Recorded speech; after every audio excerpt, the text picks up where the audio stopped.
Kita mulai aja ke acara berikutnya. Untuk membuka kakap hari ini, mari kita dengarkan tilawah Al-Quran yang akan dibacakan oleh Saudara Raihan. Raihan, apa sudah bergabung di Google Meet? Oke, udah. Sudah. Silahkan, Raihan. Oke, terima kasih atas waktu dan tempatnya untuk Saudara Lubana.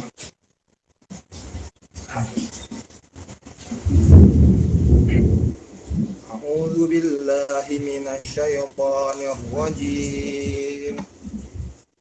Ya bani Israil dzkuru ni'mati allati an'amtu 'alaikum wa awfu bi'ahdi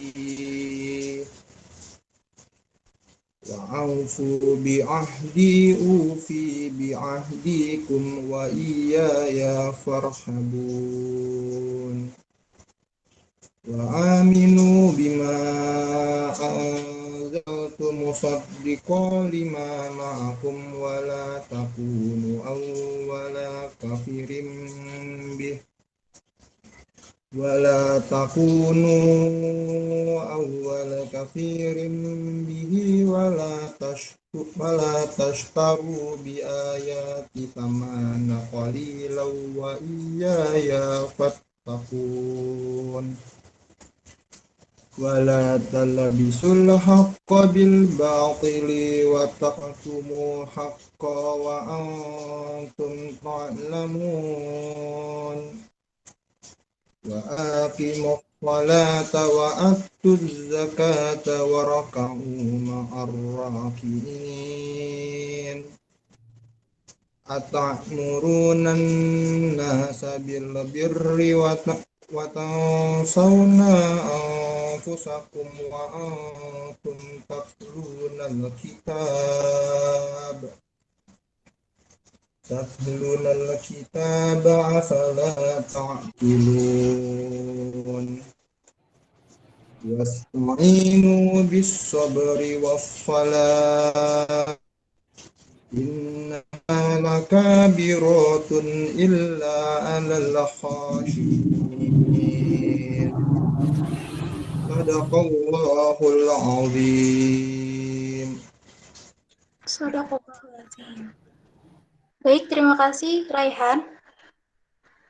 Selamat datang teman-teman yang baru datang. Boleh silahkan dinyalakan fitur kameranya biar kakap kita hari ini lebih interaktif lagi. Baik, acara selanjutnya adalah menyanyikan lagu Indonesia Raya dan Mars Posey. Kepada tim operator, tolong untuk dibantu, silakan.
untuk bangun bangsa madani.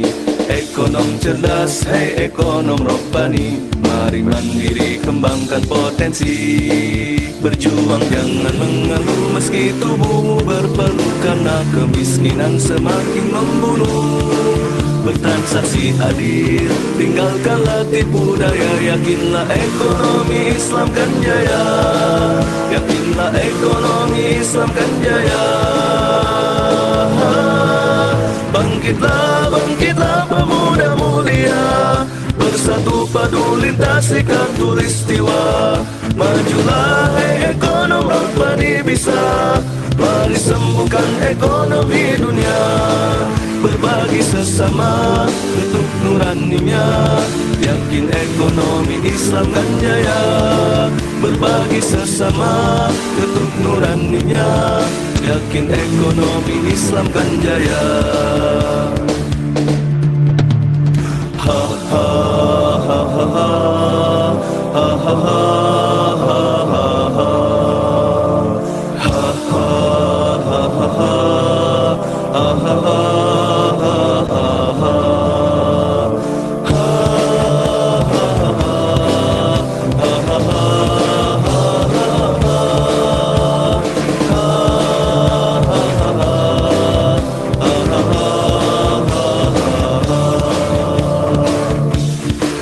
Berjuang jangan mengeluh meski tubuhmu berpeluh, karena kemiskinan semakin membunuh. Bertransaksi adil, tinggalkanlah tipu daya, yakinlah ekonomi Islam kan jaya. Yakinlah ekonomi Islam kan jaya. Bangkitlah, bangkitlah pemuda mulia, bersatu padu lintasi khatulistiwa. Majulah hei ekonom robbani bisa, mari sembuhkan ekonomi dunia. Bangkitlah, bangkitlah pemuda mulia, bersatu padu lintasi khatulistiwa. Majulah hei ekonom robbani bisa, mari sembuhkan ekonomi dunia. Berbagi sesama untuk nuraninya, yakin ekonomi Islam kan jaya. Berbagi sesama untuk nuraninya, yakin ekonomi Islam kan jaya. Ekonom muda, hei ekonom robbani. Oke, terima kasih kepada Mbak Operator. Gimana teman-teman, habis dengerin Mars Posey sama Indonesia Raya, udah semangat dong ya untuk menjalani kakap hari ini? Semangat, semangat. Oke. Acara selanjutnya yaitu kita langsung aja ke pemaparan materi. Sesi ini akan dipandu oleh moderator kita, yaitu Fadilah Ramadan dari Divisi Neon. Silakan kepada Saudara Fadilah. Oke, terima kasih Saudari Lubana. Bismillah. Assalamualaikum warahmatullahi wabarakatuh. Waalaikumsalam. Alhamdulillah, wassalatu wassalamu ala asyrofil anbiya'i wal mursalin wa ala alihi washabihi ajmain. Amma ba'du. Alhamdulillah kita dapat berkumpul pada sore hari ini dalam acara kakap kajian Kamis Progres. Bersama saya Fadilah Ramadan yang akan menemani teman-teman dalam diskusi kita kali ini dengan pemateri Kak Syamsul yang Masya Allah, yang akan membahas tentang Indonesia Zakat Outlaw. Sebelum saya menyerahkan kepada, saya ingin menyapa dulu, Kak Syamsul ada nggak di sini? Sudah bersama kita. Assalamualaikum Kak Syamsul. Waalaikumsalam warahmatullahi wabarakatuh. Masya Allah, apa kabar Kak Syamsul? Nanya kabar ente. Alhamdulillah baik. Baik sekali ya. Alhamdulillah baik dan selalu ceria seperti value yang dipegang progres ceria. Sebelum saya serahkan, teman-teman udah tahu ya Kak Syamsul ini siapa? Kak Syamsul ini pengurus aktif dari KC Progres. Beliau aktif di divisi kaderisasi yang mengayomi teman-teman semua dan sekaligus menjadi guru saya pribadi karena saya banyak belajar sama Kak Syamsul. Terus Kak Syamsul ini dengar-dengar tuh udah banyak banget memenangkan perlombaan ya, yang sudah pasti ilmunya tuh Masya Allah. Jadi teman-teman biar nggak nyesel, nanti disimak baik-baik apa yang dipaparkan. Kemudian kalau misalnya nanti di akhir ada waktu, boleh banget bertanya, digali ilmu-ilmunya. Masya Allah, terima kasih. Bah, ini siap belajar nih. Masya Allah, Masya Allah. Sebelum saya serahkan ke Kak Syamsul, izinkan saya memberi pengantar kenapa kita membahas zakat pada sore hari ini. Karena salah satu sumber dana domestik yang menjanjikan bagi perekonomian Indonesia adalah zakat. Zakat itu apa sih? Zakat itu harta yang wajib dikeluarkan oleh seorang muslim untuk dikeluarkan, untuk diberikan kepada yang berhak menerima sesuai dengan syariat tentu saja. Nah, zakat ini bisa jadi sebuah wacana yang bakal didengerin masyarakat luas, terutama di Indonesia, karena bisa juga sekaligus jadi alternatif dan solusi bagi permasalahan sosial, terutama dalam masa pandemi COVID-19 ini. Nah, sebagai negara dengan jumlah muslim terbanyak di dunia, dan menurut BPS 87%, ini tahun 2010, 87% masyarakat di Indonesia merupakan muslim, dan tentu saja ini jadi faktor kunci yang dapat dimanfaatkan untuk mengoptimalkan dana zakat. Nah, lalu apa sih tren serta proyeksi ke depannya dalam dunia zakat? Nah, hal ini bakal dijelasin sama Kak Syamsul. Tanpa berlama-lama lagi, kepada Kak Syamsul kami persilahkan. Oke, baik. Boleh minta di share screen nggak sama siapa nih? Yang share screen.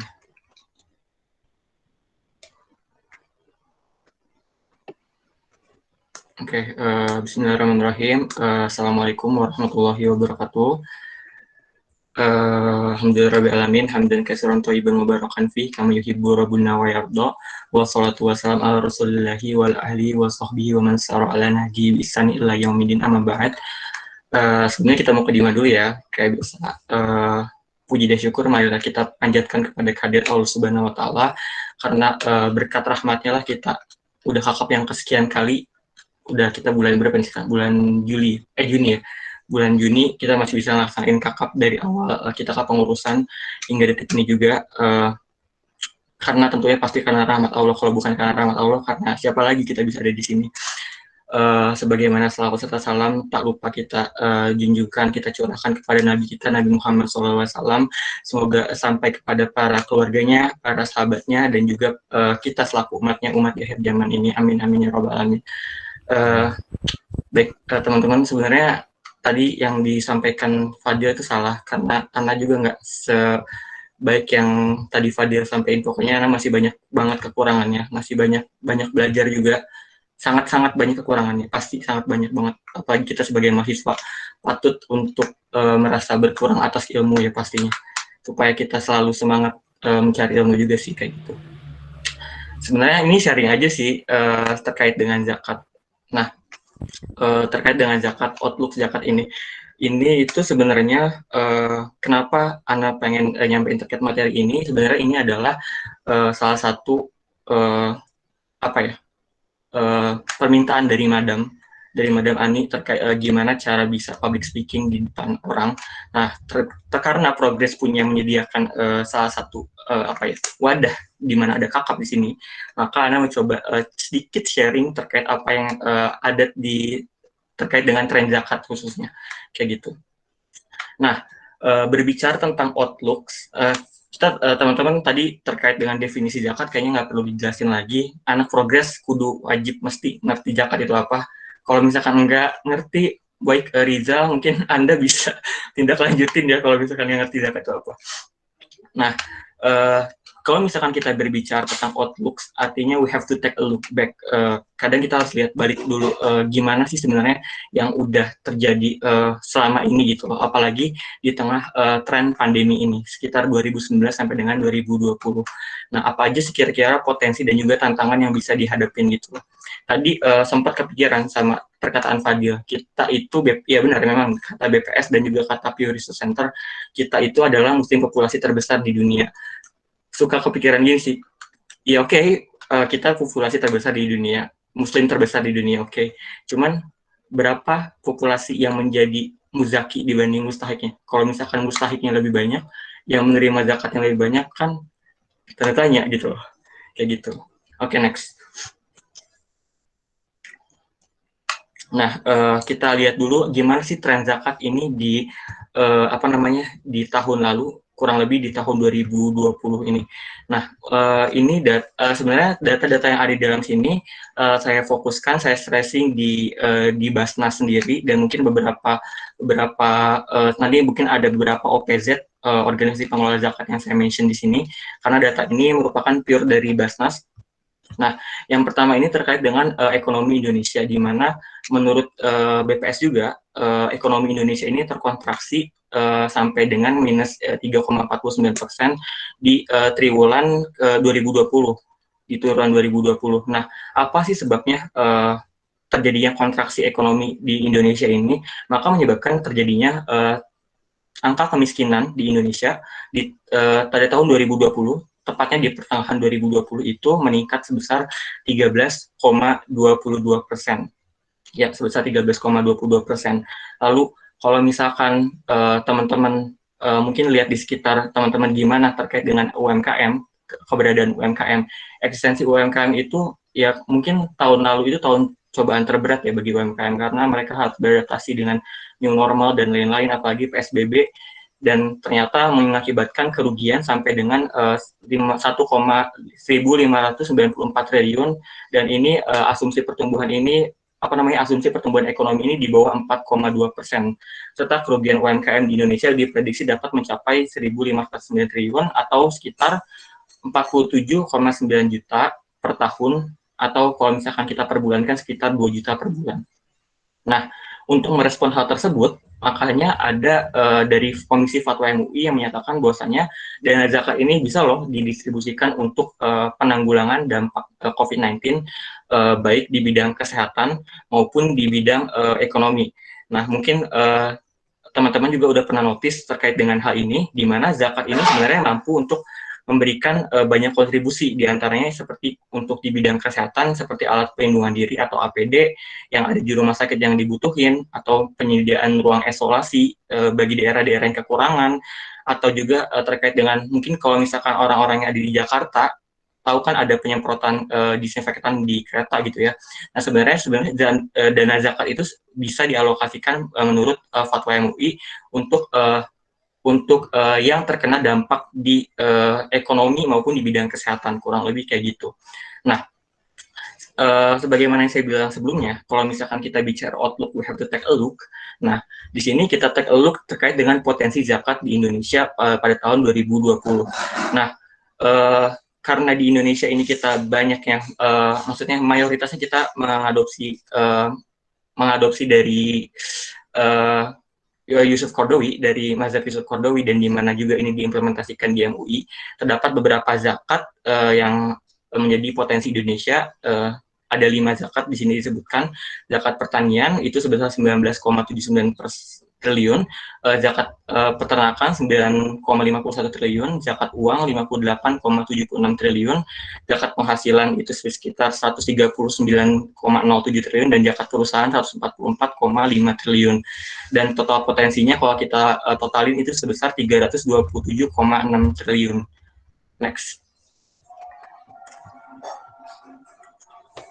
Nah, bicara zakat di tengah pandemi, mungkin sekarang, nanti mungkin bakal lebih shock lagi ketika nanti di data-data di belakang itu kita tampilin ya. Nah, sebenarnya pandemi ini menjadi sebuah blessing juga sih, sebenarnya blessing in disguise gitu jatuhnya. Karena mau gak mau ini kita terpaksa di-push untuk bisa kembali beradaptasi dengan hal-hal yang baru, termasuk juga dalam inovasi pengumpulan zakat. Nah, dan inovasi pengumpulan zakat ini ada tren namanya digitalisasi zakat, dan berdasarkan data dari Puskesbasnas setidaknya ada 3 tren dari digitalisasi zakat itu sendiri. Yang pertama, digitalisasi dari kanal digital internal, terus ada yang eksternal, serta zakat hub dalam platform crowdfunding. Nah, kalau misalkan teman-teman lihat di gambar yang 2.3 itu adalah kanal digital internal, artinya tiap-tiap OPZ atau organisasi pengelola zakat itu mungkin ya sebelumnya di tahun 2000 sebelumnya, atau mungkin ada tren di mana di tahun-tahun sebelumnya mereka belum mempunyai kanal digital internal untuk pembayaran zakatnya gitu. Dan ternyata di tahun 2020 dengan adanya COVID-19 ini mau gak mau memaksa para OPZ ini untuk bisa beradaptasi di mana dengan kanal digital internal untuk pembayaran zakat. Lalu kanal digital eksternal. Nah, ketika kita bicara kanal digital eksternal itu sebenarnya kayak gimana sih? Nah, kalau yang disebutin menurut Basnas di sini, setidaknya pada tahun 2020 sebagian besar OPZ ini telah memiliki kanal digital eksternal yang bekerjasama dengan penyedia dompet jasa digital. Nah, atau yang biasa kalau misalkan kita lihat nih yang di Ayo Zakat Digital itu ada QRIS atau Quick Response Indonesian Standard. Nah, ya pasti lebih memudahkan lagi dong tentunya kita untuk berbayar zakat. Kenapa sebenarnya ada tren ini? Karena nanti mungkin ada penjelasan lagi di slide selanjutnya, karena banyak OPZ ini yang ternyata masih sebelum terjadinya pandemi ini masih mengandalkan kanal-kanal konvensional, kanal-kanal tradisional, artinya cara-cara tradisional, seperti kayak misalkan ada stand-stand terkait dengan zakat gitu, dan ternyata mungkin itu sebelum pandemi itu it works gitu loh, itu bekerja. Tapi untuk di setelah pandemi nggak bisa, maksudnya mereka harus ya beradaptasi gitu loh. Nah, salah satunya adalah melalui kanal-kanal ini. Dan selanjutnya, mungkin teman-teman udah sering notice ya terkait dengan kitabisa.com. Zakat juga punya istilahnya bekerjasama dengan kitabisa.com untuk bikin istilahnya kayak crowdfunding tersendiri gitu. Nah, yang ada di gambar ini, yang ada di screen ini adalah salah satunya Zakat Kitabisa, di mana berdasarkan dari websitenya sudah sekitar 100 miliar lebih dana zakat yang terkumpul. Next. Nah, ini juga terkait dengan inovasi penyaluran zakat di masa pandemi COVID-19. Menurut Puskesbasnas terkait dengan inovasi penyaluran zakat di COVID-19, setidaknya di Puskesbasnas itu mereka meneliti dan menulis bahwasanya setidaknya ada 2 atau mungkin lebih. Ada 2 yang saya sampaikan sini, ada cuma 2 terkait dengan inovasinya gimana caranya. Nah, salah satunya itu yang pertama ada CFW atau Cash for Work. Secara simpelnya Cash for Work ini adalah mereka yang terpaksa bekerja karena terpaksa bekerja di luar, tapi tetap di masa pandemi. Kayak misalkan teman-teman bisa lihat di sini salah satunya adalah para pegawai Gojek dan juga Grab dan lain-lain. Itu mereka mendapatkan istilahnya cash atas upah tunai, istilahnya upah tunai atas jasa mereka gitu loh. Dan ini berasal dari dana zakat. Dan yang kedua ini ada dari Basnas sendiri, dia mengembangkan sebuah aplikasi yang bernama Gmart yang berfungsi untuk memudahkan para mustahik atau penerima zakat, di mana mustahik ini merupakan pemilik warung kecil, teman-teman. Nah, pemilik warung kecil ini mereka punya poin, istilahnya kayak apa ya, kayak di Shopee gitulah, kayak gitu. Dan istilahnya ini memudahkan mereka untuk mendapatkan sumber sumber sembako atau yang lain-lain yang baru gitu dari dana zakat untuk dikelola dan dijual lagi sama mereka kayak gitu. Dan ini jatuhnya zakat produktif. Dan hal yang sama, hampir serupa tapi tak sama. Salah satunya dikembangkan dari dompet duafa, di mana di dompet duafa ini mereka menginovasikan yang dinamakan Barzah Driver. Nah, Barzah Driver itu istilahnya dari LAZ dompet duafa ini dia telah melakukan terobosan untuk pendistribusian dana zakat, yaitu di mereka dengan cara ngembangin aplikasi Barzah Driver ini sendiri di Google Play Store. Nah, di mana aplikasi ini berfungsi untuk memudahkan para mustahik atau penerima zakat yang membutuhkan jasa ambulan dalam kondisi darurat. Ya, Anda juga baru tahu beberapa waktu kemarin, dan ini ternyata wow, mereka sangat inovatif sekali gitu, kayak gitu. Next. Zakat di tengah pandemi COVID-19. Ini berdasarkan data dari Puskesbasnas, di mana terdapat beberapa tren. Yang pertama itu adalah terkait dengan muzaki income decrease, artinya para orang-orang yang membayar zakat, orang-orang yang wajib membayar zakat atau para muzaki ini ada tren di mana penghasilan mereka itu berkurang gitu loh. Dan mungkin aja yang tadinya jadi dari muzaki jadi mustahik gitu. Dari yang tadinya memberi jadi menerima gitu loh. Nah, berdasarkan penelitian dari Sari dan kawan-kawan et al. 2020, kurang lebih sebanyak sekitar 48%-an lah yang mengalami penurunan pendapatan gitu. Dari 48,4%, kurang lebih segitu. Lalu yang kedua adalah ini yang tadi sebelumnya disebutkan terkait dengan kesulitannya para organisasi pengelola zakat ini untuk collecting atau mengumpulkan zakat secara offline gitu loh, di mana mereka ini harus terbiasa gitu, yang tadinya awalnya melalui kanal tradisional, mereka harus punya kanal digital baru gitu loh. Dan selanjutnya adalah terkait dengan positive correlation antara crisis, psychological aspect to donate. Nah, ini berdasarkan penelitian dari Sari et al. 2020 juga, di mana ternyata fenomena ini menunjukkan bahwasanya krisis itu dapat meningkatkan perilaku sehingga mempengaruhi psikologi seseorang untuk berdonasi gitu loh. Dan ternyata ini ada di dalam case-nya di case-nya Basnas, ternyata ini terbukti ya gitu. Lalu selanjutnya ada terkait dengan naiknya tren dari zakat search engine atau pencarian kata zakat. Ini sebagaimana teman-teman mungkin bisa lihat di gambarnya, yang atas gambar 2.12 itu tren pencarian zakat itu mengalami kenaikan yang cukup pesat di bulan Mei, sekitar April sampai Mei di tahun 2020 di Google itu sendiri gitu loh. Walaupun memang ada beberapa aspek yang mempengaruhi, seperti kalau nggak salah kita di bulan Mei atau April, Mei tahun lalu itu, April Mei itu kita sedang melaksanakan ibadah puasa gitu, di mana orang-orang mencari informasi terkait zakat gitu. Dan ternyata trennya cukup tinggi setelah di tengah pandemi COVID-19 ini. Lalu selanjutnya ada preferensi menggunakan kanal donasi Muzaki Basnas. Nah, ini juga di gambar yang sebelah kanan bawah, gambar 2.13, itu menggambarkan bahwasannya di tahun 2020 itu sebelum dan sesudah pandemi itu terjadi perubahan preferensi gitu istilahnya, di mana yang tadinya biasanya offline jadi online, dan ini hampir semuanya kuning istilahnya, hampir semuanya dilaksanakan secara online gitu loh, kayak gitu. Next.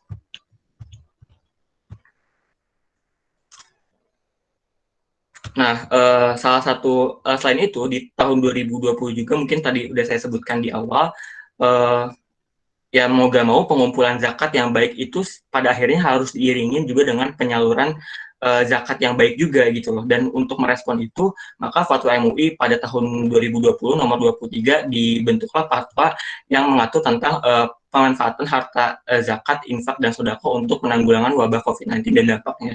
Dan ini adalah beberapa organisasi pengelola zakat yang terdaftar di forum organisasi zakat, kurang lebih sebanyak 108 organisasi pengelola zakat ini berkolaborasi untuk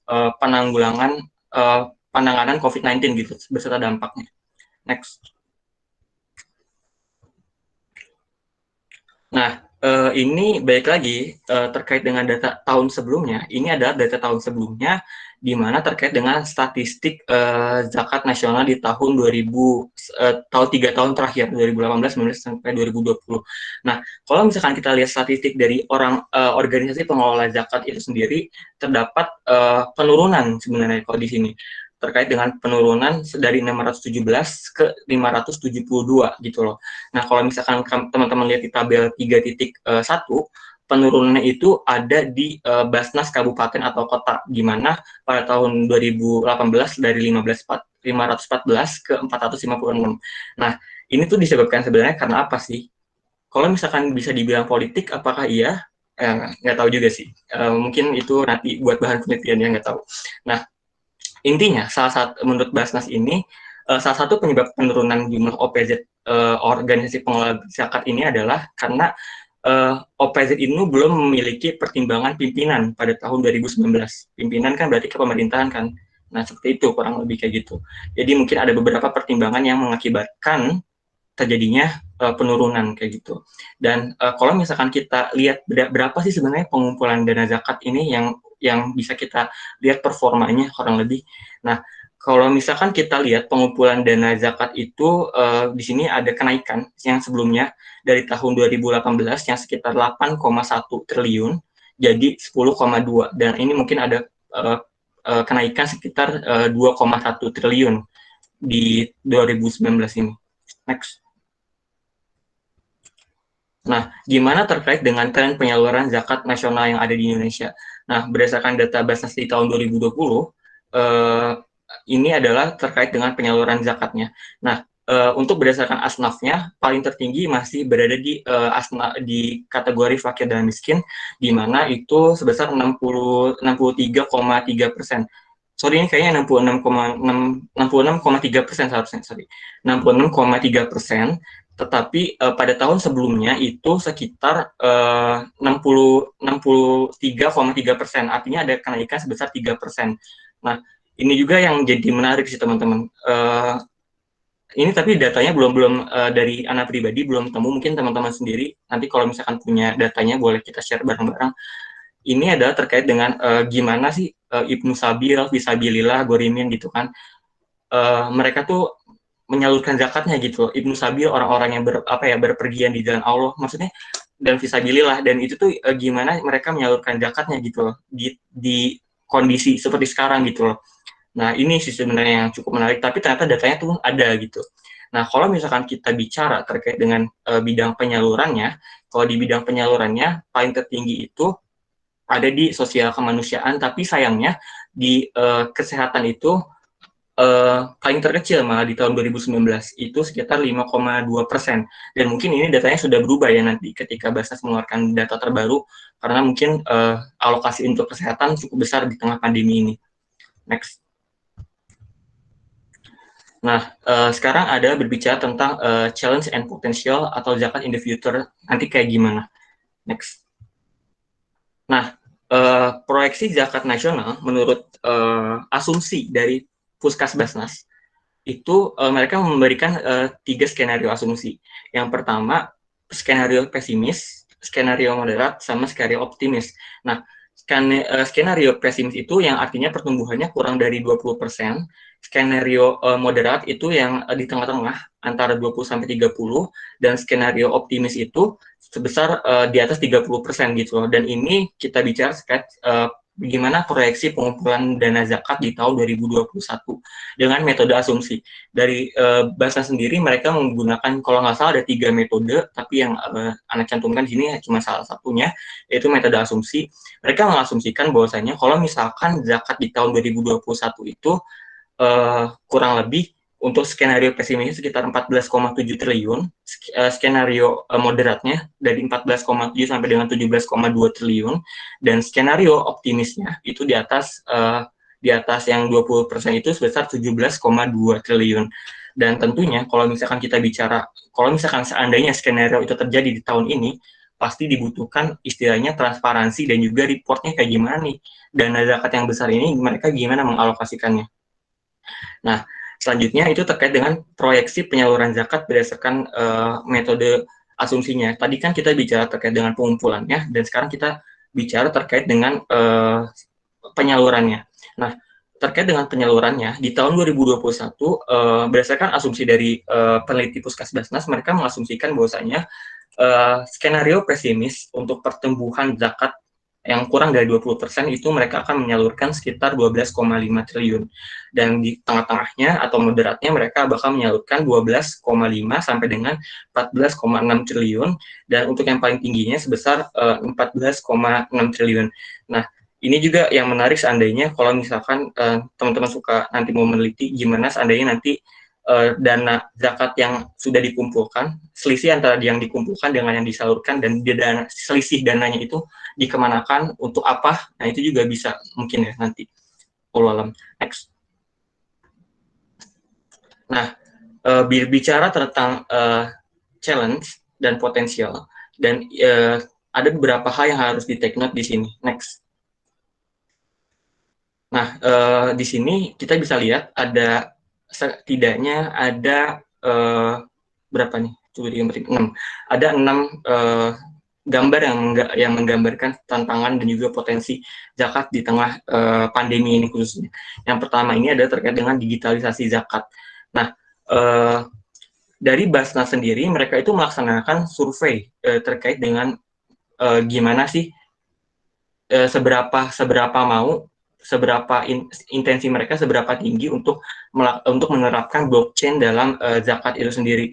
Nah, istilahnya setidaknya kalau misalkan dengan adanya setidaknya dengan adanya teknologi blockchain itu pasti akan lebih memudahkan dan juga lebih meningkatkan transparansi dana zakat baik dari sisi muzaki yang nantinya bakal menyalurkan dana zakatnya, mereka bisa nge-track dana zakatnya dialurkan kemana, sampai dari sisi mustahik gitu loh. Dan dari sisi mustahik pun mereka udah tahu gitu, udah zakatnya sudah tersalurkan gitu loh.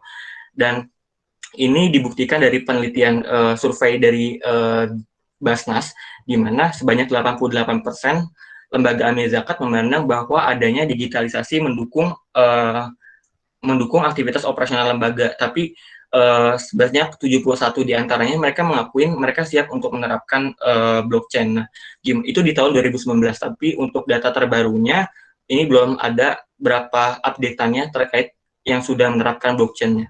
Dan selanjutnya ini adalah terkait dengan, nah ini yang tadi terkait dengan OPZ. Nah, di mana OPZ ini perlu meningkatkan kinerja dalam mengelola kampanye di media sosial. Nah, teman-teman mungkin bisa lihat di statistik gambar di kanan atas. Di kanan atas itu bisa teman-teman lihat media yang membuat muzaki milenial percaya untuk berzakat. Nah, paling besar itu ternyata ada di media sosial sebanyak 35% gitu loh. Dan paling kecil itu ada di spanduk. Mungkin ya iya, kalau misalkan di spanduk kita kayaknya udah nggak tertarik gitu. Sekarang apa-apa udah serba digital dan lain-lain kan. Udah serba ada di apa-apa yang ada di IG taruh di status WA. Kita baca lagi dari status WA ke IG dan balik lagi dibaca lagi kayak gitu kan. Jatuhnya kurang lebih kayak gitu. Dan ini ternyata mempengaruhi minat mereka untuk percaya dalam berzakat gitu. Salah satunya media yang mereka gunakan adalah dari media sosial. Dan menurut peneliti dari Puskesmas ini, mereka menyatakan bahwasanya mereka harus digencarkan lagi nih dari sisi sosial media ini untuk meyakinkan bahwa tingkat literasi dan kepercayaan masyarakat ini bisa naik lagi gitu. Salah satunya dengan kanal media sosial. Dan nah ini terkait tadi statement yang disampaikan moderator kita, kita itu berada di muslim terbesar di dunia gitu loh. Ini pernah disampaikan juga sama siapa ya? Anda lupa di webinar siapa? Anda pernah ikut? Ada istilah namanya bonus demografi. Apakah bonus demografi itu artinya demografi yang menaik itu bisa dikatakan bonus apabila hanya jadi beban gitu. Nah, makanya perlu dipertanyakan lagi gitu loh. Kalau misalkan bonus demografi ini kayak gimana gitu, seandainya itu menjadi bonus, bonusnya kayak gimana nih? Banyaknya milenial, maksudnya karena berdasarkan data BPS dari survei penduduk kan paling banyak itu didominasi sama milenial dan juga generasi Z ya. Nah, yang jadi pertanyaan adalah apakah itu menjadi sebuah bonus ketika para milenial dan generasi Z itu mereka itu tidak produktif gitu loh, kayak gitu. Apakah itu menjadi sebuah bonus atau hanya menjadi sebuah beban bagi negara gitu kan, kayak gitu. Nah, terkait dengan zakat juga yang menarik di sini adalah ada kayak istilahnya berkesinambungan antara bonus demografi dan juga bonus demografi, pandemi dan juga zakat gitu loh. Dimana bonus demografi yang ada di tahun 2021 akan sulit diraih karena pandemi COVID-19. Meskipun begitu, peluang peningkatan para muzaki atau orang-orang yang bayar zakat dari bonus demografi ini masih ada bila diikuti upaya stakeholders lintas sektor dalam memaksimalkan peluang bonus demografi. Nah, pertama, kita sedang masih dalam keadaan kondisi COVID-19. Dan bahkan mungkin beberapa dari teman-teman kita, mungkin teman-teman yang ada di sekitar kita, ada yang terinfeksi lagi gitu loh. Seperti itu. Dan mungkin sekarang trennya lagi parah lagi gitu kan. Nah, yang jadi circle yang anehnya adalah kayak gini. Misalkan misalkan kita di tengah COVID-19, artinya berarti kan ada potensi di mana penghasilan seseorang itu berkurang gitu. Ketika penghasilan seseorang berkurang, nanti juga ada potensi di mana orang itu yang tadinya dikategorikan sebagai muzaki atau orang-orang yang bayar zakat jadi malah mustahik gitu. Jadi orang-orang yang menerima zakat gitu kan. Tapi di sisi lain kita nih bonus demografi nih. Kita nih kena apa ya istilahnya, populasi kita ini lagi banyak-banyaknya gitu loh. Nah, yang jadi pertanyaan nantinya, mungkin ini juga bisa jadi bahan penelitian, nantinya itu malah bakal banyak yang menerima atau malah banyak yang membayar gitu loh di tengah bonus demografi. Artinya ada korelasi antara bonus demografi, zakat, COVID-19 gitu loh. Kayak gitu. Dan ini juga yang istilahnya yang jadi tantangan untuk para OPZ ini untuk bisa untuk bisa menggencarkan terkait dengan potensi zakat. Nah, kalau misalkan bicara soal pandangan pribadi, sebenarnya kenapa intensi atau potensi zakat di Indonesia ini nggak bisa naik? Kalau dari anak pribadi, kayaknya sih gara-gara edukasi dari segi literasi. Berdasarkan data dari BI, survei BI terkait dengan literasi keuangan syariah itu di tahun 2020 yang terbaru ya, karena yang dimuncul di website itu rata-rata yang 9%. Tapi yang dari BI itu sekarang 16,3% terkait dengan indeks literasi syariah. Ekonomi syariah itu sebesar 16,3% di tahun 2020. Nah, balik lagi ke pertanyaan tadi moderator kita. Kita paling banyak nih muslim, tapi literasinya cuma 16,3% gitu loh. Nah, ini juga jadi pertanyaan kan, terkait literasi ekonomi syariah, dan ini juga istilahnya menjadi kayak harus menjadi cambuk untuk kita, khususnya yang mempelajari terkait dengan ekonomi syariah ini, bagaimana informasi ini bisa tersebar gitu, informasi terkait ekonomi syariah itu bisa tersebar, entah itu sekecil kita diskusi dengan teman, atau diskusi terkait dengan ekonomi syariah bersama Gojek gitu kan, sering banget tuh kalau misalkan anak pribadi sering banget kayak misalkan diskusi sama orang-orang, maksudnya sama yang ketika Gojek, mereka nanyain dari mana, terus mereka nanyain, oh gini terkait ekonomi syariah. Dan ini juga beberapa hal yang dinotis sama Kak Iki kemarin terkait sayang banget kalau misalkan informasi yang menarik, informasi yang bagus ini terkait ekonomi syariah ini hanya didapetin sama teman-teman. Makanya dilaksanakanlah kakap dan juga POVI, Masya Allah gitu. Dan oke, mungkin next. Nah, mungkin itu aja terkait dengan materi pada sore hari ini. Semoga bermanfaat, walaupun ya banyak sekali, mungkin kesalahannya sangat banyak sekali, kesalahan dan kekurangannya. Karena baik lagi, ini statement-statement para ini ya, para closingan ya, yang baik dan bagus itu berasal dari Allah, dan yang kurang ini berasal dari diri Anda sendiri. Kayak gitu. Sekali lagi terima kasih atas perhatiannya. Mohon maaf kalau misalkan ada kesalahan. Di sini kita sama-sama belajar. Nanti kalau misalkan teman-teman punya interest menarik di bidang ini, mungkin kita bisa sama-sama belajar, atau kita bisa sama-sama cari bareng gitu. Oke, terima kasih. Wassalamualaikum warahmatullahi wabarakatuh. Waalaikumsalam warahmatullahi wabarakatuh. Masya Allah, penyampaian dan materi yang sangat menarik. Seperti yang saya bilang di awal, memang beliau ini Masya Allah, dan tawadunya, waduh, tidak bisa ditandingi lah. Jadi sekarang kita tahu nih bagaimana tren zakat sekarang, terus tantangan dan potensi zakat yang tadi ada sekitar 300 triliunan yang terdiri dari zakat pertanian, peternakan, zakat uang, zakat penghasilan dan jasa, serta zakat perusahaan. Itu hampir mirip ya kayak pajak sekarang, sembako dan lain-lain gitu, udah dipajakin semua. Kemudian hal yang menarik dan baru bagi saya itu ada tadi ada inovasi dari pengumpulan dana. Nah, sekarang ternyata bisa melalui kanal digital internal seperti Basnas dan lain-lain. Terus ada juga kanal digital eksternal dan Zakat Hub dalam platform crowdfunding seperti Kita Bisa ya. Terus tadi juga ada inovasi dalam penyalurannya. Itu juga menarik ya buat saya. Itu bisa melalui aplikasi digital pendayagunaan dan pendistribusian dana zakat dan CV dari Basnas. Saya kira semua itu bisa hadir juga karena dampak digitalisasi zakat. Oke, terima kasih Kak Syamsul telah menyampaikan materinya. Selanjutnya kita masuk pada sesi tanya jawab. Bagi teman-teman yang ingin bertanya bisa tulis di kolom chat atau bisa bertanya langsung, nanti saya persilahkan. Oh, seperti itu belum ada yang bertanya ya. Kalau gitu Saya yang bertanya kali ya Kak Syamsul. Dari Iya, mana iya, sih? iya. Tadi menanggapi statement kakak itu, menurut saya setuju sekali. Ternyata walaupun kita Muslim terbesar gitu, belum tentu itu mendapat bonus demografi. Nah, terus karena ditimpa pandemi juga, tadi kita bisa diproyeksikan hampir nggak dapat ya bonus demografi karena kita bisa bahkan jadi beban gitu. Nah, menurut Kak Syamsul, kira-kira peran kita nih selain tadi meliterasi, kita nih sebagai ekonom urbani dan sebagai mahasiswa, selain kita meliterasi bikin microblog atau dan lain-lain gitu, kira-kira apa Kak? Apakah kita mesti jadi kaya gitu biar kan kita nggak mau ya mahasiswa Taskia yang masya Allah apalagi kasih progres nih jadi beban gitu Kak. Gimana Kak kira-kira? Kasih progres gimana? Ya maksudnya anggota-anggotanya gitu.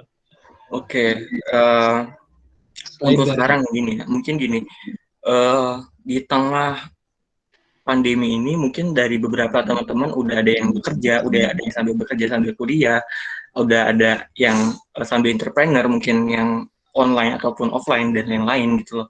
Nah, sesimpel teman-teman, mungkin sesimpel kita menyadari bahwasanya kita mengklasifikasikan diri kita apakah kita orang yang maksudnya orang yang sudah membayar zakat dan wajib membayar zakat atau belum gitu loh. Dan sesimpel kita menyadari hal itu, mungkin kita sebenarnya apa ya circle di kita tuh kayaknya nggak main-main tuh di literasi gitu loh. Karena gimana ya? Kalau misalkan kita sebagai maksudnya gini, kita asumsikan kita sebagai mahasiswa just only mahasiswa yang kita sebagai penuntut ilmu aja gitu loh, istilahnya nggak ada sampingan lain-lain gitu kan, kita organisasi dan lain-lain gitu loh. Yang bisa kita lakuin mungkin kita harus memperkuat literasi kita dan juga mendakwahkannya, justru malah di bidang mendakwahkannya gitu loh. Dari anak pribadi, jujur maksudnya dari anak pribadi sulit sekali ketika ada beberapa challenge ketika kita ingin dakwah gitu loh, terutama di keluarga. Kayak misalkan ada perbedaan value antara kita yang udah belajar terkait ekonomi syariah sama keluarga kita sendiri. Bayangin keluarga kita sendiri yang istilahnya mereka belum tahu ekonomi syariah gitu loh, dan mereka nggak tahu terkait urgensi zakat ataupun lain-lain, bahkan terkait ya riba dan lain-lain gitu loh. Dan itu merupakan tantangan tersendiri gitu loh. Dan ini juga sempat dibicarain sama dosen, sama madam, apakah anak-anak yang ada di Taskia ini sudah bicara gitu ke keluarganya sendiri untuk terkait dengan ini gitu loh. Karena ya ini mungkin kita gembar-gembor sana sini ngelaksanain kakap bla bla bla, tapi keluarga sendiri tuh kayak wah lu nggak, maksudnya keluarga sendiri kita tuh nggak tahu gitu loh terkait hal itu, dan itu adalah salah satu hal yang miris gitu.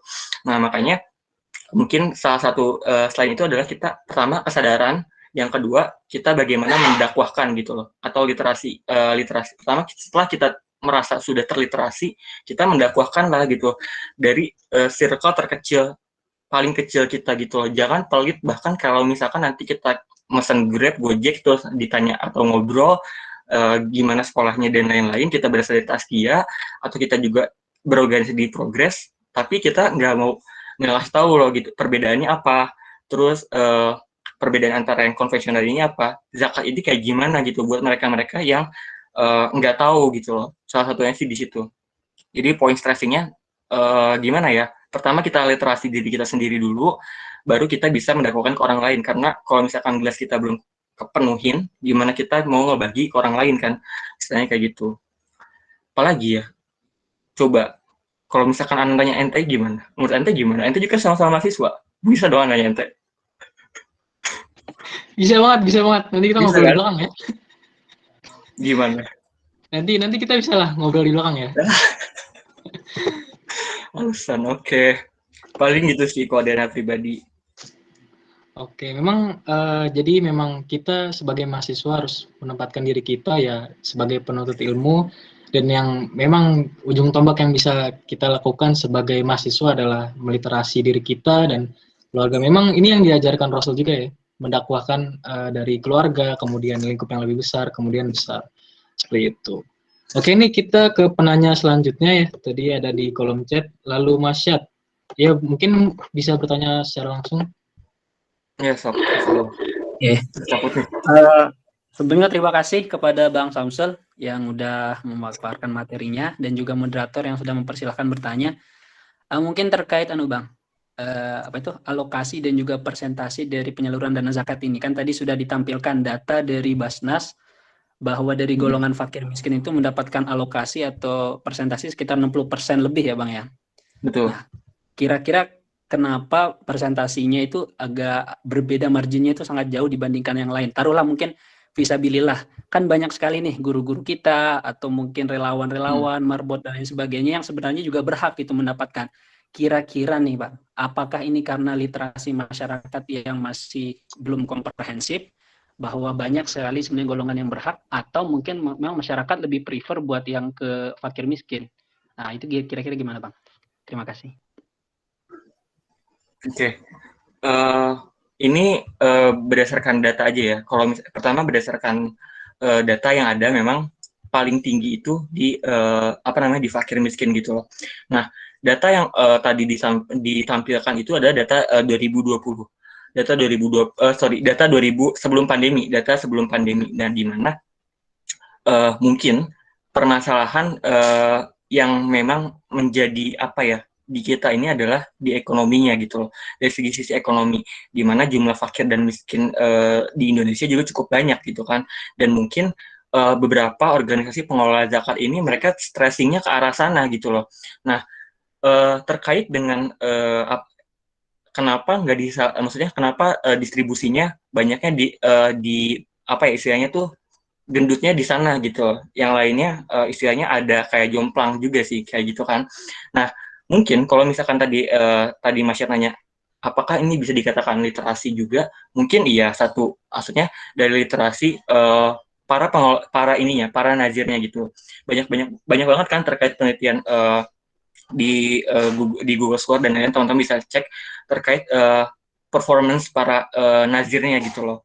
Salah satunya mungkin dipengaruhi para literasi nazirnya sendiri. Sebenarnya nazir sendiri tahu nggak sih alokasi asnaf ini kemana aja gitu loh. Mereka bisa nggak sih mendefinisikan asnaf ini? Itu satu.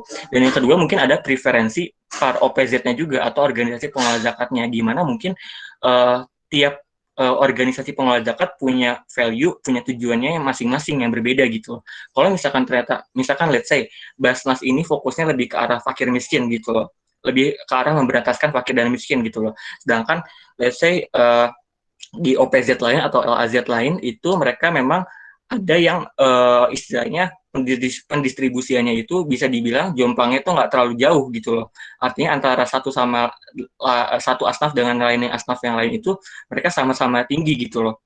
Atau sama-sama ya setara istilahnya, mungkin kurang lebih kayak gitu. Mungkin itu dikarenakan tujuan mereka mendirikan OPZ atau LAZ itu sendiri gitu loh. Mungkin mereka fokusnya ke fakir miskin dan lain-lain gitu. Kayak gitu. Dan kalau misalkan, ya ini juga pertanyaan yang menarik gitu, kalau misalkan ente mau teliti juga pertanyaan yang menarik, kenapa intensi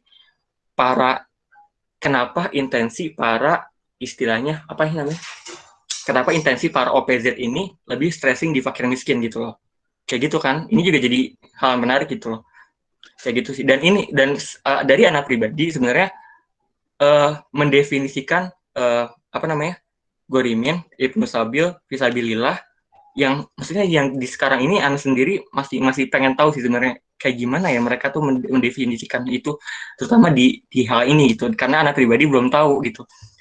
Itu sih. Tapi kalau misalkan ditanya pribadi, lebih baik dia itu merata atau kayak gimana Bang? Menurut antum pribadi? Menurut anak pribadi berat juga. Menurut anak pribadi lebih baik proporsional. Kalau merata kan artinya rata semua, tapi kalau proporsional itu sesuai dengan kebutuhannya sih, kayak gitu. Aman banget jawabannya. Iya. Aman banget, aman. Gitu, oke. Keren. Oke, Masya Allah ya, pertanyaan dan jawaban yang sangat aman gitu. Saya juga setuju sih Bang. Memang harus profesional itu. Oke, mungkin ini jadi penanya terakhir ya, Kak Asfa, boleh. Oke, makasih banyak nih Fadil, moderator kita sudah Insya Allah memberikan waktunya untuk Asfa izin bertanya. Ini kepo juga sih sebenarnya Syam. Tadi kan kita ngobrolin soal gimana kompetensi Amil dan sebagainya gitu juga ya. Dan dalam hal ini ya like how to approach our niche market gitu kan jatuhnya ya. Maksudnya posisikanlah diri kita sebagai suatu institusi yang harusnya bisa gaining zakat sebanyak mungkin kayak gitu. Nah, menurut Samsul pribadi gitu, gimana caranya kayak Basnas dan sebagainya itu bisa approach masyarakat yang jatuhnya di sini adalah zakatable gitu ya. Maksudnya mereka yang punya potensi untuk berzakat kayak gitu. Pendekatan yang paling ini gimana sih gitu? Karena kayak yang kita tahu kayaknya like how they treat orang yang bisa bayar zakat aja, how to treat the muzaki itu kayaknya perlu gitu loh approach tertentu gitu loh.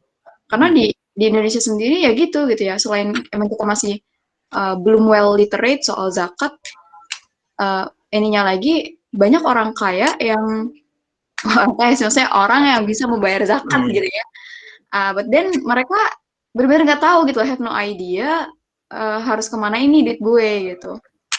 Bisa nggak sih maksudnya buat mengakses sekarang itu gimana gitu? Oke. Pertanyaan bagus dan kritis dan menakutkan. Oke. Terkait dengan gimana cara para OPZ ini mencapai niche market orang-orang yang zakatable. Salah satunya di situ.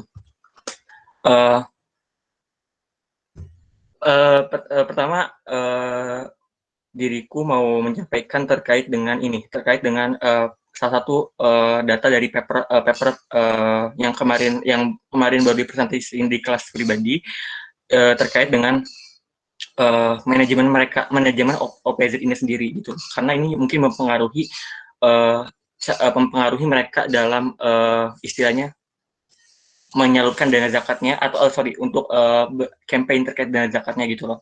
Nah, di paper yang ditulis sama Pak Solah Al-Ayubi dan Pak Askaria dan Pak Bayu Taufik Wasuma, ada beberapa hal yang memang stressingnya ini cukup istilahnya cukup bisa dibilang harus dilaksanain gitu loh. Nah, salah satunya gini, berdasarkan paper tersebut para penulis bilang gini, ada beberapa OPZ yang nggak efektif dalam mengumpulkan dana zakatnya. Nah, itu satu. Yang kedua, salah satu caranya karena apa? Karena mereka ini beban operasionalnya tinggi. Beban operasionalnya tinggi, tapi si zakat yang tersalurkannya ini, zakat yang terkumpulkan ini terendah gitu loh, sangat rendah, bisa dibilang kayak gitu. Nah, istilahnya yang pertama itu nazir. Dia nazir banyak, tapi mereka nggak bisa meraih niche market yang tadi Asfa bilang gitu. Yang tadi Asfa bilang terkait gimana cara meraih niche market untuk yang orang zakatable gitu kan. Salah satunya di situ. Dan juga Pak Askari, para penulis bilang untuk hal itu maka di-discard aja beberapa nazirnya. Jadi dikurangin tuh nazirnya. Menurut penelitian Pak Askari ya, dikurangin nazirnya, cost-nya karena terlalu berat. Iya benar, cost-nya berat banget untuk mungkin untuk gaji nazir atau gimana, cost-nya berat, jadi di-cut aja beberapa poin operasionalnya gitu loh. Bahkan poin campaign-nya juga, kalau nggak salah mungkin nanti bisa dicek kembali nanti di papernya, poin campaign ini juga nggak efektif gitu loh. Pertama poin campaign, kedua poin personal cost-nya gitu loh. Mereka nggak efektif, jadi sampai bilang udah di-cut aja lah kayak gitu loh. Nah ini salah satunya. Berarti kan ada keterkaitan gimana sih nazir ini bisa ngeraih niche market orang-orang yang zakatable gitu kan. Nah, ini pribadi ya. Ini oke, asumsi pribadi. Kalau dari aku pribadi, emang kayaknya harus offline sih. Emang harus dirasain offline sih kayaknya. Kayak gini, pernah disampaikan sama Madam terkait dengan terkait dengan campaign para organisasi zakat. Kenapa ACT itu sering menampilkan hal-hal yang di Instagramnya harus bersifat kasihan untuk bisa ngeraih market itu gitu, kayak gitu. Karena mungkin ya mereka juga bingung gitu loh. Kalau misalkan in case kita adalah masyarakat yang memang udah well literated gitu loh, mungkin mereka nggak perlu menyajikan postingan Instagram yang memang harus misalkan let's say yang Palestina berdarah-darah dan lain-lain gitu loh, atau let's say yang misalkan zakat misalkan terkait zakat ya orang-orang istilahnya para anak-anak kecil yang dijadikan anak-anak kecil yang dijadikan konten mereka yang istilahnya mungkin gimana ya, kurang enak gitu dilihatnya gitu loh. Harusnya itu muncul karena kesadaran pribadi, tapi baik lagi kesadaran pribadi ini nggak bisa muncul kalau misalkan literasinya juga nggak datang gitu kan. Nah kayak gitu, makanya kalau dari saya pribadi salah satu caranya adalah lewat masjid. Memang dulu di awal-awal ketika ada ekonomi masjid ini, saya sempat mikir gimana sih sebenarnya ekonomi masjid ini, kayak bisa nggak sih apakah ekonomi masjid, apakah masjid ini ekonomi dari masjid ini hanya iming-imingan supaya istilahnya ya udah ekonomi Islam tuh lebih niche-nya lebih naik lagi gitu loh. Tapi ternyata memang benar gitu loh, karena pusat peradaban paling dekat itu lewat masjid. Ya mau gimana lagi gitu loh, kalau misalkan kita kumpul lewat masjid, dan kita misalkan ada perkumpulan lewat masjid, lewat kajiannya, lewat apa ya istilahnya, ya pasti pertama lewat kajiannya, kedua lewat stand-standnya gitu loh. Dan ya itu mungkin teman-teman bisa lihat di salah satu alumni kita, Katufel, itu kan beliau ini ada di ISHEF gitu kan, dan mereka sangat menggait terkait dengan ekonomi masjid gitu loh. Dan memang banyak sekali potensi yang bisa diraih lewat masjid gitu loh. Bayangin kalau misalkan ternyata masjid-masjid yang memang jadi untuk para turis gitu loh. Istilahnya kita yang ada di Bogor main ke Jogja, ke Jogokarian, kita lihat ternyata masjid Jogokarian banyak sekali ininya istilahnya program dan lain-lain yang sangat menarik kita gitu loh. Dan itu kan pasti bakal meraih engagement kita sendiri gitu loh untuk terlibat. Dan juga apalagi stressingnya kalau misalkan terkait dengan zakat itu kayak gitu loh. Kita nggak bisa yang langsung gimana ya, ini balik lagi ya, mungkin kalau misalkan bicara soal digital marketing, saya kembalikan ke Aswa karena Aswa yang sangat jago di bidang hal ini. Gimana, coba mungkin bisa diteliti gimana digital marketing zakat ini gitu loh, kan juga salah satu bidang Anda juga kan. Nah gimana digital marketing zakat ini bisa berimpact gitu loh, kayak gitu sih.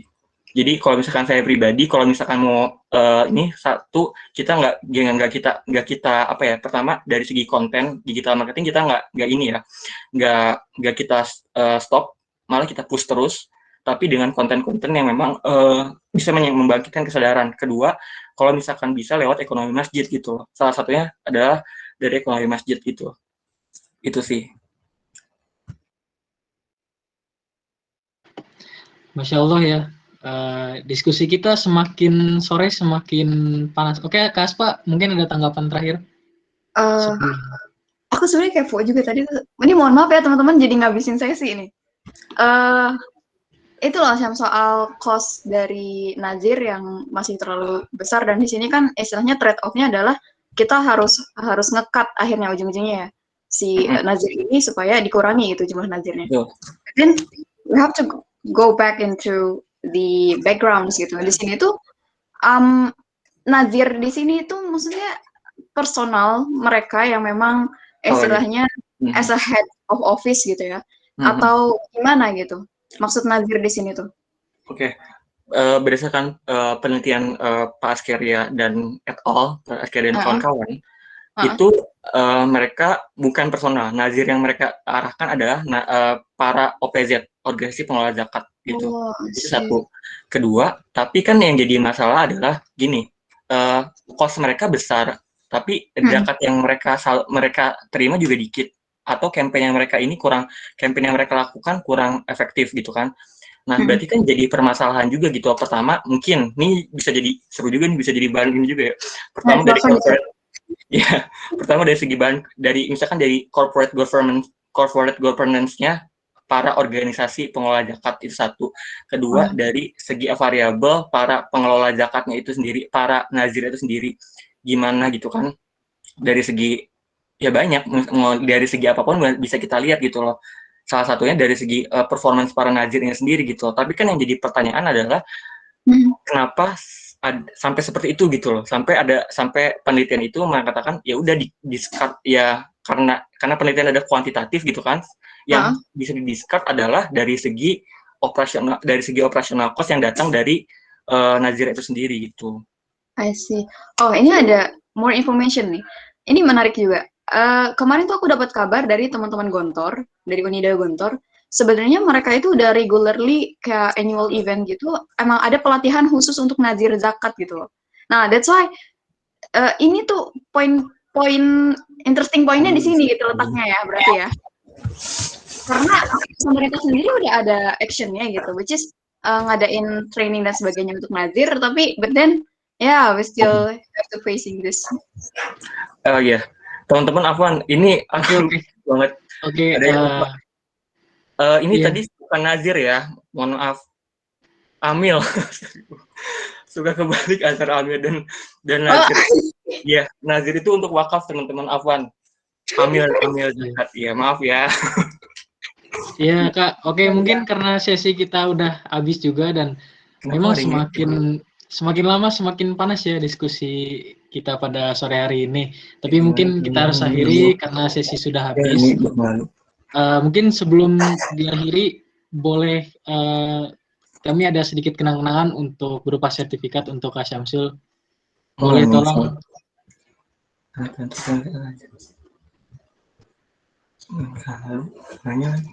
Maaf ya Kak, apa jawab jadinya? Oh iya, untuk Kak Lalu Rizky, mohon maaf karena waktu kita habis dan teman-teman sebentar lagi ada yang buka puasa, atau bahkan sudah buka puasa begitu, nanti bisa ditanyakan di belakang gitu Kak. Oke, untuk panitia boleh tolong sertifikat.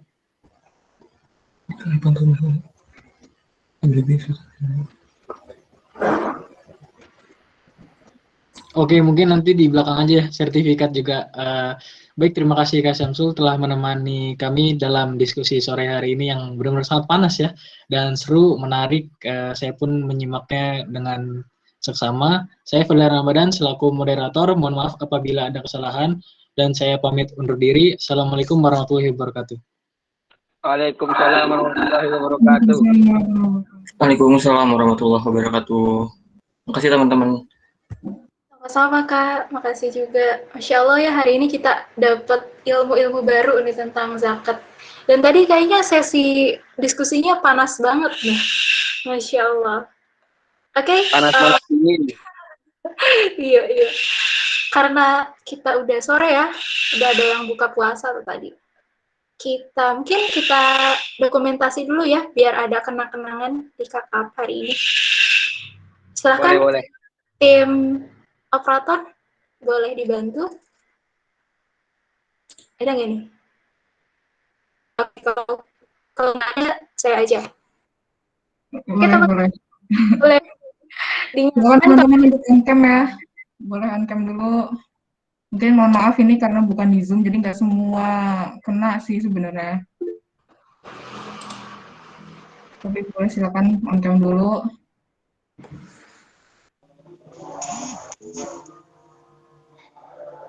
Oke, ada beberapa yang muncul. Satu lagi ya. Saya hitung ya, silakan berpose. 1, 2, 3. Lagi, bentar. 1, 2, 3. Oke. Thank you. Oke, thank you. Makasih Zahra dan teman-teman semua yang udah on cam. Oke, kita lanjut sebelum kita tutup ya. Kita berdoa dulu kepada saudara Mufid. Dipersilahkan. Iya Kak Rizal. Cek. Assalamualaikum warahmatullahi wabarakatuh. Waalaikumsalam. Waalaikumsalam warahmatullahi wabarakatuh. Sebelumnya saya izin untuk tidak menyalakan kamera karena ada kendala jaringan. Baik, terima kasih kepada MC atas waktunya. Marilah teman-teman, kita alangkah baiknya sebelum menutup acara ini kita bersama-sama berdoa. Ala diniya wa ala fikul niyatin salihah. Al-Fatihah. A'udzubillahi minasyaitonir rajim. Bismillahirrahmanirrahim. Alhamdulillahirabbil alamin arrahmanir rahim maliki yaumiddin. Iyyaka na'budu wa iyyaka nasta'in. Ihdinas siratal mustaqim. Siratal ladzina an'amta 'alaihim ghairil maghdubi 'alaihim waladdallin. Allahumma anzil rahmatan wa barakatan wa salamatan ala hadhihi al-jama'ah. La tada' lana zamban illa ghafartah, wa la 'aiban illa satartah, wa la daynan illa qadaitah, wa la saqaman illa syafaitah, wa la 'adiban illa zawajtah, wa la hajjatan min hawaijid dunya wa akhirata la qarida, wa la nafiyatan salla illa qadaitah. Allahumma in kana rizquha fil sama fa anzilhu, wa in kana fil aradi fa akhrijhu, wa in kana baydun fa qaribhu. Allahumma fa'lana annal ghala wal waba wal fahsya'i wal munkar wa suyufa wa mukhtalifa wa sya'ida wa minha ma zuhara minha wa ma batan. Allahumma inna nas'aluka salamatan fid din wa afiatan fil jasad wa barakatan fi rizqi wa taubatan qabla al maut wa rahmatan indal maut wa maghfiratan ba'dal maut. Allahumma hawwina alaina fi sakaratil maut wa najata minan nar wa lafa indal hisab. Rabbana atina fid dunya hasanah wa fil akhirati hasanah wa qina azabannar. Subhana rabbika rabbil izzati amma yasifun. Salamun alal mursalin. Walhamdulillahi rabbil alamin. Terima kasih. Assalamualaikum warahmatullahi wabarakatuh. Waalaikumsalam warahmatullahi wabarakatuh. Terima kasih Saudara Mufid yang sudah memandu doa. Alhamdulillah ya hari ini kita udah melewati acara demi acara.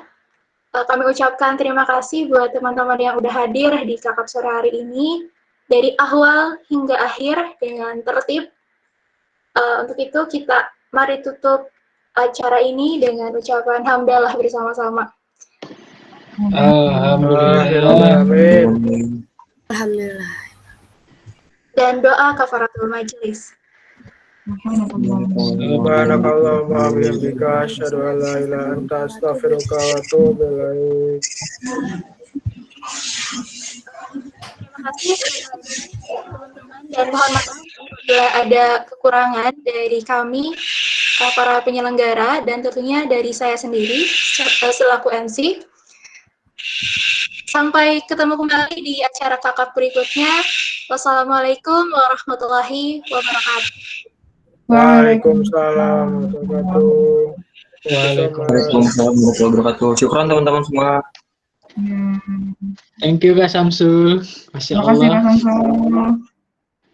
Keren Kak.